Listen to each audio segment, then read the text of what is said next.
Hi, everyone. Welcome to the Amplify Showcase. I'm so excited to be here where we amplify and showcase new artists, small business owners, and entrepreneurs. Today, I'm so excited to have the incomparable Showrocka on the show today. It's weird to call you Showrocka. Do I have to? I mean, Showrocka. it is my name. And so we should talk about that. So anyway, Showrocka, welcome to the show. Glad to be here. So glad to be here. So I knew you before your government name was Showrocka, and so Did your birth name keeps coming up in my head. But I'm gonna do the right thing and call you by your chosen name. So tell us a little bit about Showrocka and what you're up to these days. well, I'm up to a lot of different things these days, but primarily in me being here today, I'm here as a rapper. I rap. I've been making music since I was probably about 5 years old, grabbing microphones and been on stages probably since I was about 8 years old. So hip hop is really something I'm passionate about. I really love it.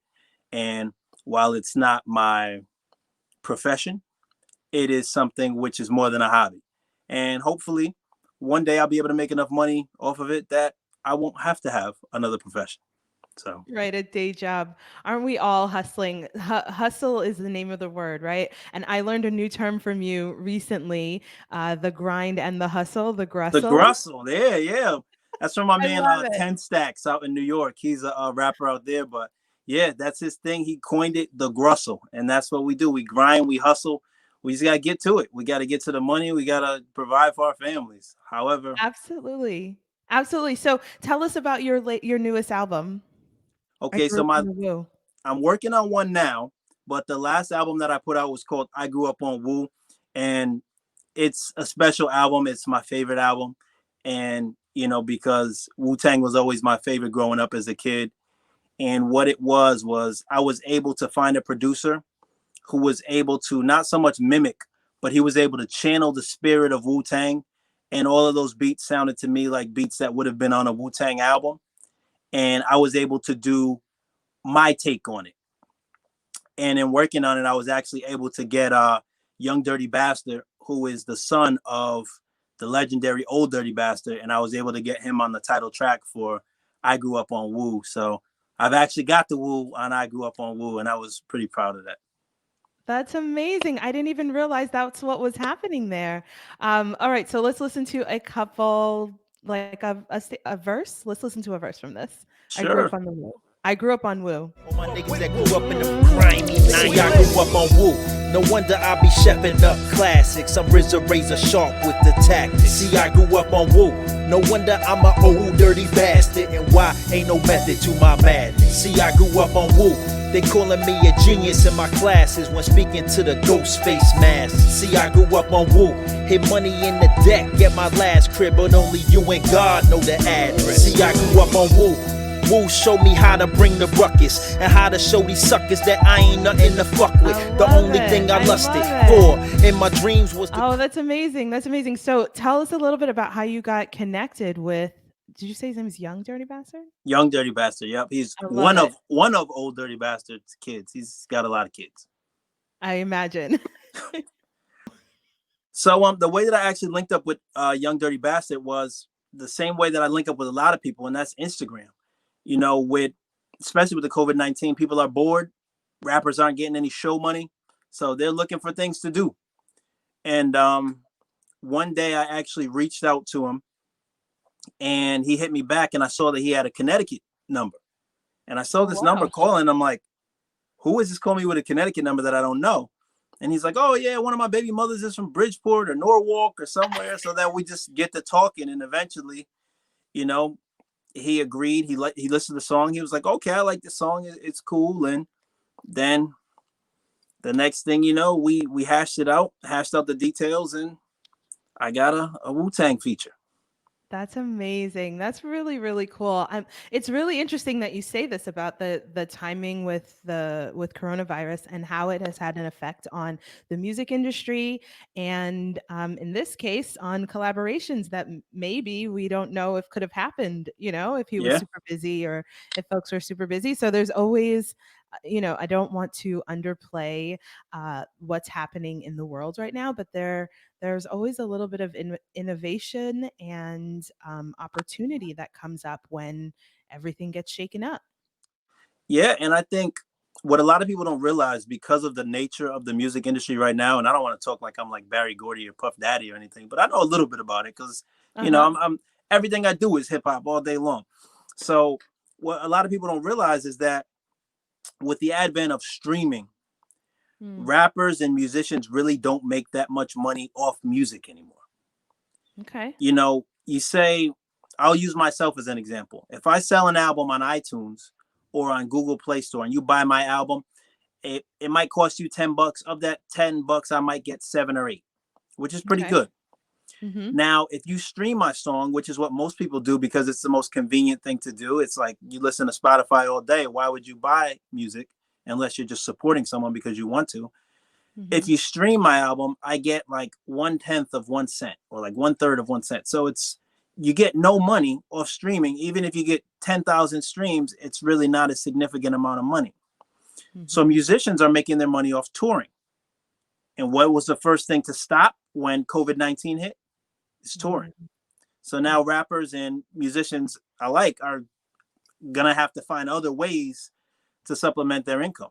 You see them in these big Rolls Royce trucks and all this stuff, but a lot of them are living month to month just like we are. They're just their month is a lot more expensive than our month. Right. Right, right.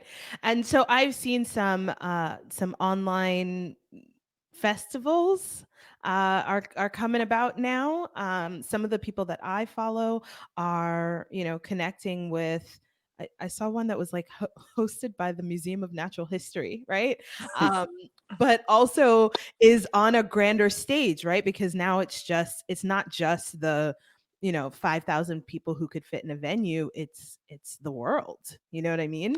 But be And real, are you checking into that? Like if Mariah Carey's doing a virtual concert, are you sitting in front of your computer to watch that and to pay $40 to watch that? Or are you just like, okay, maybe, maybe not. So, like, for me, I haven't done it yet, but I think about, sports folks. Apparently, I don't care about sports, but there are people in the virtual stands at the basketball games. So there probably are people in the virtual stands for these concerts. Not well, as many, but no, it's different because we've always watched basketball on TV. mm, Everyone can't make it to a game all the time. We've always watched football on TV. Everyone can't make it to those games. When you go to a concert, you already have that person's album. You already have access to listen to that person's music all day long. You're going to a concert because it's an experience, the experience of mhm, going there. You're in the crowd, there's people, you get to see that person live. Seeing it on a TV screen is no different than logging onto YouTube, which is why well, it's hard for these people to sell. And I've seen some of my favorite artists do it. I've seen Ghostface Killer was doing some kind of a live show where you pay. But then you've mhm. got the verses where you've got two of the biggest artists from whatever genre that you're looking at. I think they did one with like Gladys Knight and Patti LaBelle. They did another one with Oh like yeah, Swiss Beats and somebody. But Monica and those are Brandy. free.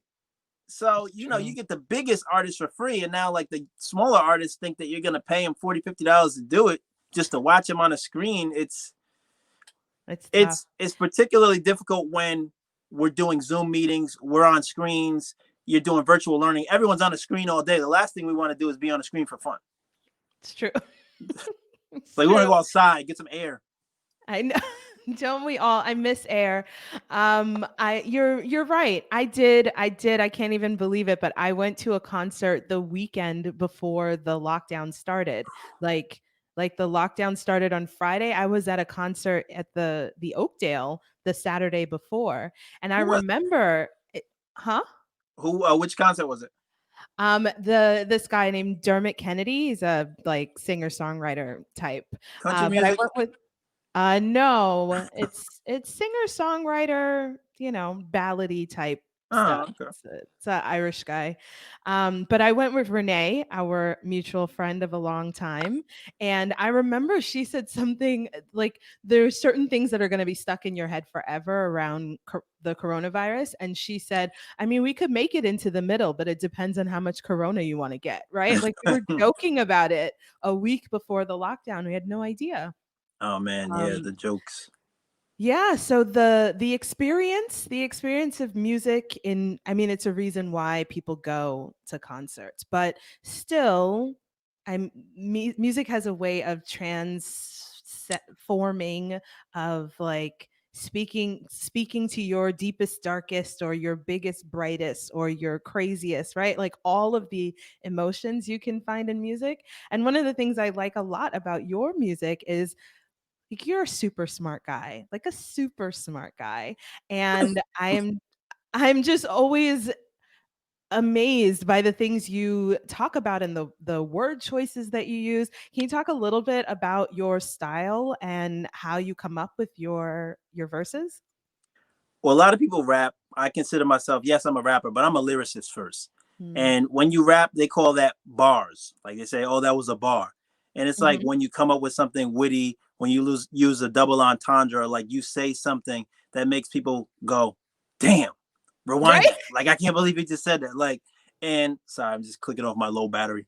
Um, I'm, Ivy League educated guy. I'm a smart guy. So I've got a leg up on some people in that I just know a lot of words. And like I Mhm. have a lot of obscure references, but I'm also still from New Haven. I'm still a hood dude. So like I've got the best of both worlds. And like sometimes like my boys will look at me and be like, did you just say juxtaposition in a rap song? Like, but we know what you meant. Like, and it's because I can't be anybody other than me. And Right, that's who I right. am. And it comes out when I'm writing. And I'm not the type of person, it doesn't take me months to write a rap song. Like if you say write a verse, I can have it done in like 20 minutes because Mm. I've been doing it so long. Like that's what I like to do. I like to come up with punchlines. I like to come up with something witty, something to make you say, damn, rewind that.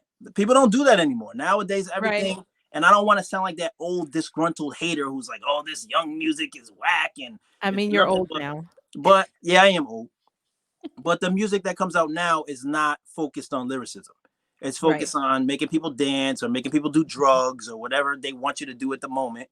But Right. it's not the same. Like they'll be like, "Oh, that song was hot," and I was like, "Name one thing that he just said in that song." I don't know, but Yeah. the hook was I hot. know a lot of songs are like 4 words max, right? On repeat. I looked at No, I go when ahead. there's a rapper called Little Pump, and I'm not gonna talk about him because he just endorsed Trump, but I never liked him anyway. But he had this song called Gucci Gang, and it was funny because like one of those things it eventually became a meme, but they were talking about it on the news. They were like, in the song Gucci Gang, I think he said the words Gucci Gang like 54 times in like a 1 minute and like 50-second song. It was just like Gucci Gang, Right. Gucci Gang, Gucci Gang. And I'm like, really? This is where we're at right now? This is the Right. level of Right. intelligence that we're putting on wax or on Mhm. vinyl or CDs or whatever. So it's almost funny to listen to other people, but for me, I know that I'm not competing with those guys. They're Mhm. making the type of music that they make. I'm making the type of music that I make. I want to be in the same conversation as the Raekwons and the Method Mans and the Nas's and the Jay-Z's, not, the little babies or Drakes and all these new guys. Like, because it's not Right. no shade to them. It's a different kind of music. It's just not what I do. Right. Right. And hip hop and rap started with lyricism, right? And It did. started with talking about like stuff that was important and pertinent and relevant to life in I don't know 1986 or whenever it started, right? Who did you Um listen to growing up? If you were allowed to listen in to rap back then, because rap. I know your mama might Let's not have see. been. I know. My mom and my grandmother is mostly my grandmother. I would say I probably listened to Nas. I definitely listened to one of the things that just came into mind because I'm from the Bronx is I can't remember their name, but they had that song about being from the Bronx. Oh, Lord Tariq and Peter Guns, Uptown Baby. Yes, yes. And then like Fat Joe and Big Pun was big when we were in high school.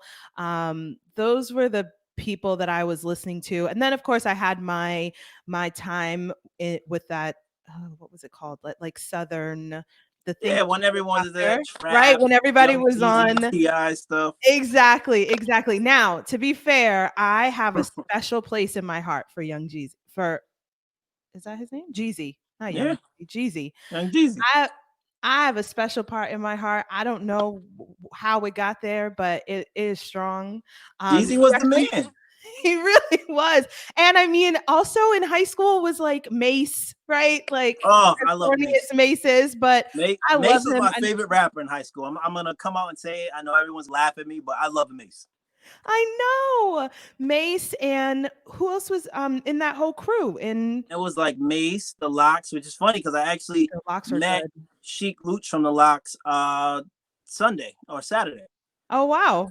Yeah, I was at a listening party for Sheik Luch, and one of the guys that was throwing the party, I don't even know him, but I guess he recognized me or knew me from Instagram, and he's like, "You're Showrocka, right?" And I said, Ooh. "Yeah."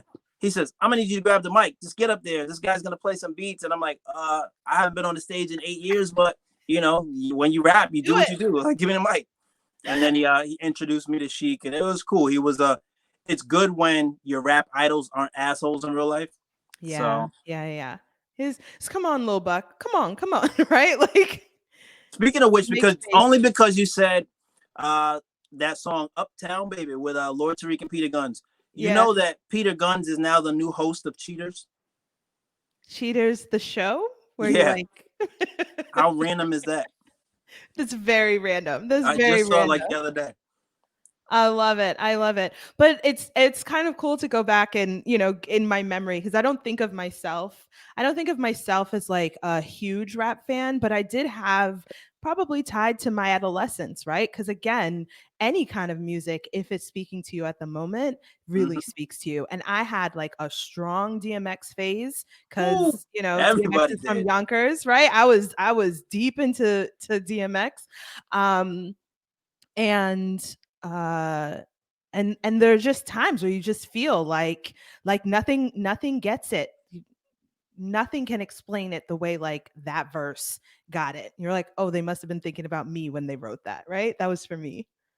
I Yeah, said yeah. DMX's albums were all about God and pain and the struggles he was going through. So, you had that spectrum of hip hop. And also, like, even when I was younger, even before DMX came out, I grew up listening to Public Enemy.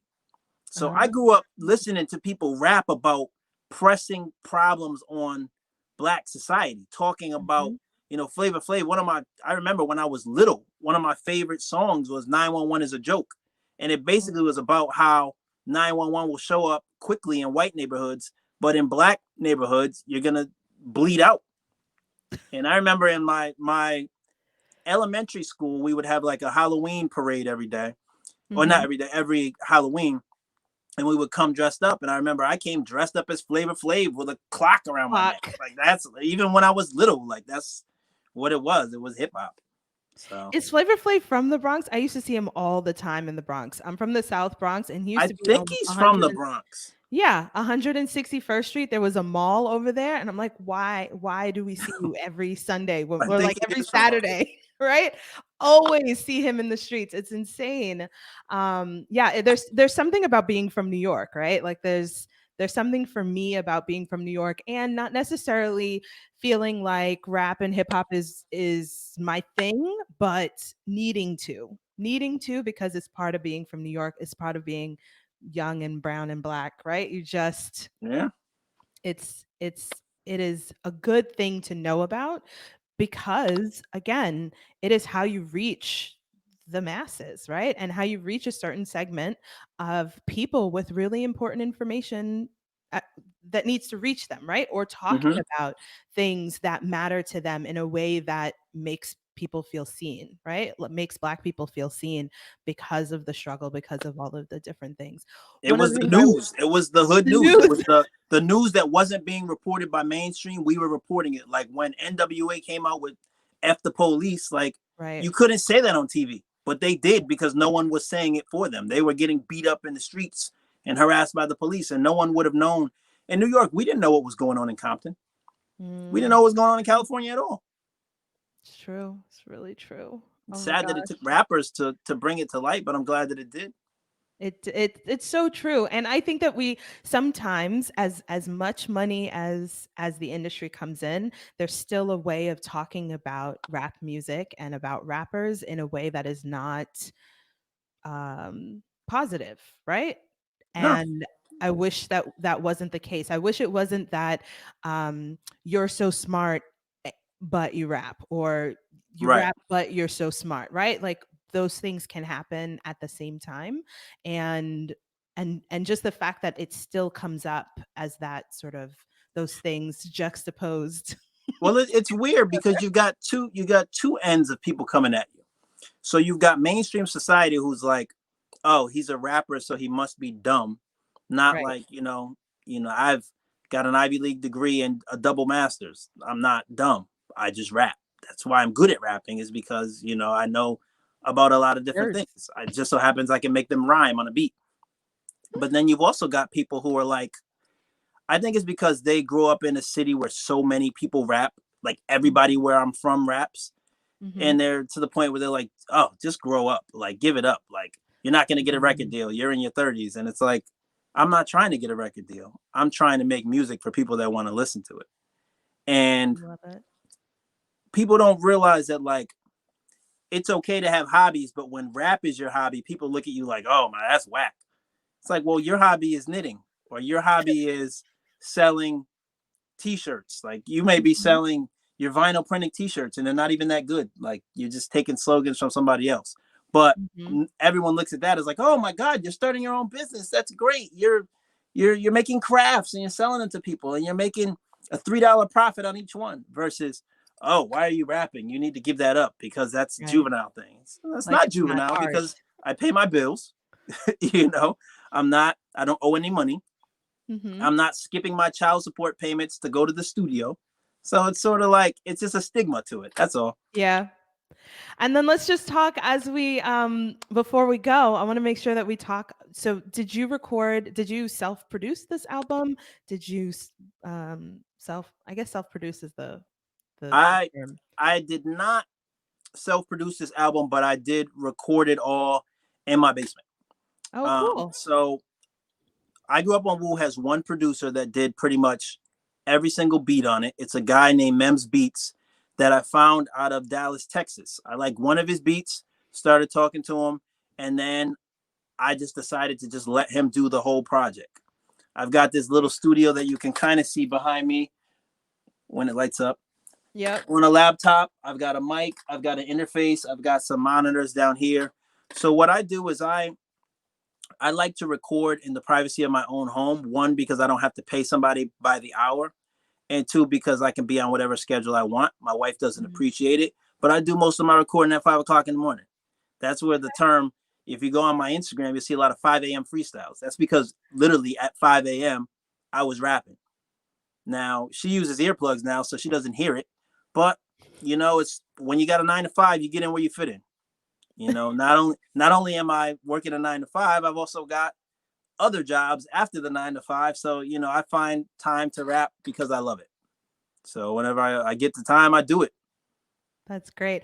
And you've been recording for a long time. You said earlier this is your second album, your third. This is my second album that I actually put out on streaming platforms. But in Mhm. terms of albums that I made, I don't even know what number it is, because I've been recording music since I was young. I mean, I remember some music from Yeah, high school. even high school days. We used to I do the school remember. meetings and the dances Yep. and all that stuff. Oh my gosh, I remember. Okay, let's play something here, see if we can get it on the recording. If not, I'll make sure to do some playback. What are you playing? Something good, I hope. Well, they Let's should all be see. good otherwise. Right. Okay, let's do a little Blaxploitation. Good. People love that song. See, back in the 70s, they wasn't trying to put us in their movies. They wasn't trying to give us the lead role, so we had to make our own film genre. Black action movies, Blaxploitation. That has the word. Black superheroes, baby. They called her Black Coffee. She went to Coolie High. I had the Black Caesar.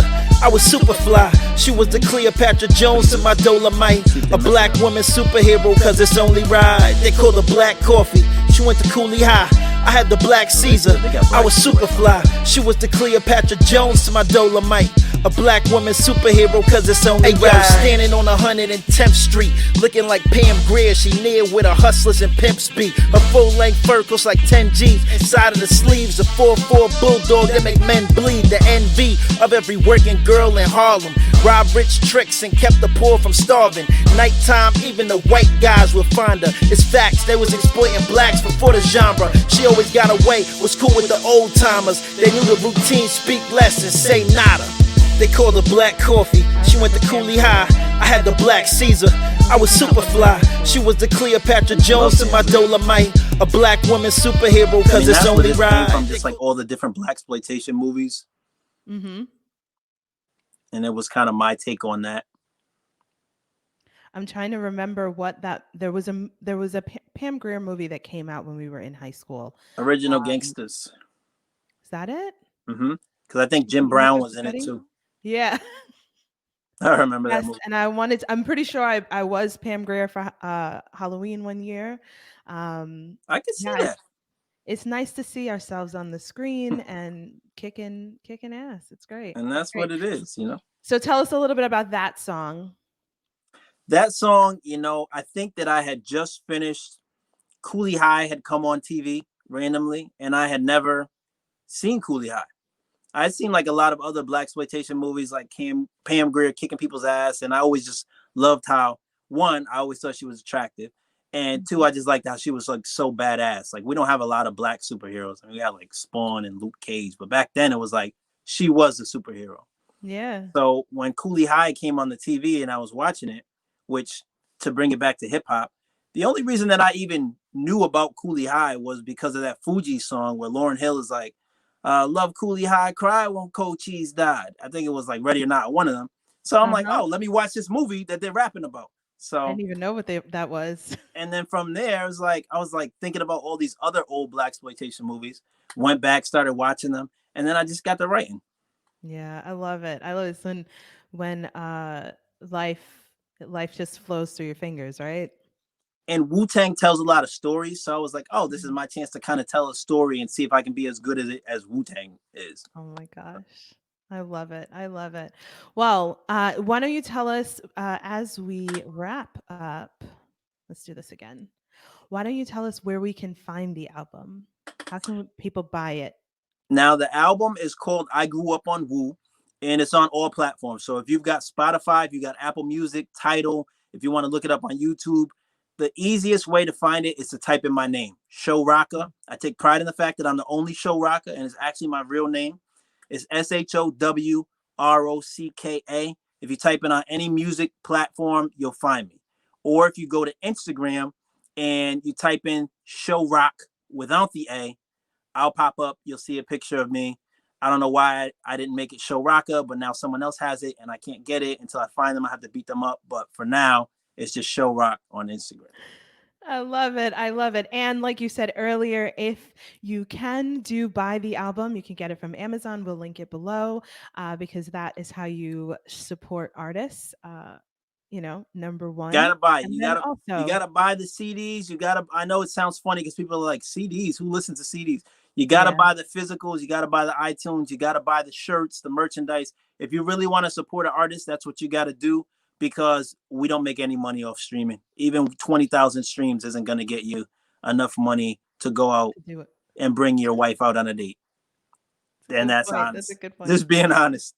I love it. I love it. Well, Showrocka, thank you so much for being here, for the work that you do in your day job, right? I know the work that you do in your day job, so thank you for that. And then also thank you for bringing, some lyricism to the mic. I really appreciate all of the throwback. I think you mentioned Teddy Ruxpin the other day. And I love when you catch the bars. Like that's what I do it for. I love it.